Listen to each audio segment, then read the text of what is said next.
নিত্য নতুন শিক্ষামূলক ভিডিও পেতে আমাদের চ্যানেলটিকে সাবস্ক্রাইব করে রাখুন। আত্মোন্নয়নের জন্য প্রথমেই যে দক্ষতাটি অর্জন করতে হবে তা হলো যে কোনো পরিস্থিতিতে মানিয়ে নেওয়ার দক্ষতা।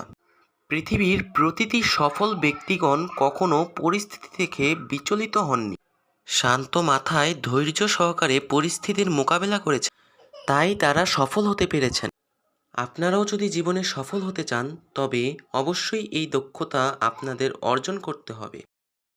যে কোনো পরিস্থিতিতেই শান্ত থাকতে হবে, মাথা গরম করা যাবে না, মনকে স্থির রাখতে হবে। কারণ প্রতিকূল পরিবেশে টিকে থাকার ক্ষমতা সাধারণ মানুষের থাকে না। আর আপনি যদি এটি করতে পারেন তবে তবে আপনিও নিজেকে অসাধারণ প্রমাণ করতে পারবেন। ভিডিওটি ভালো লাগলে লাইক করবেন। যদি এ ধরনের আরও ভিডিও পেতে চান তবে অবশ্যই কমেন্ট করে জানাবেন।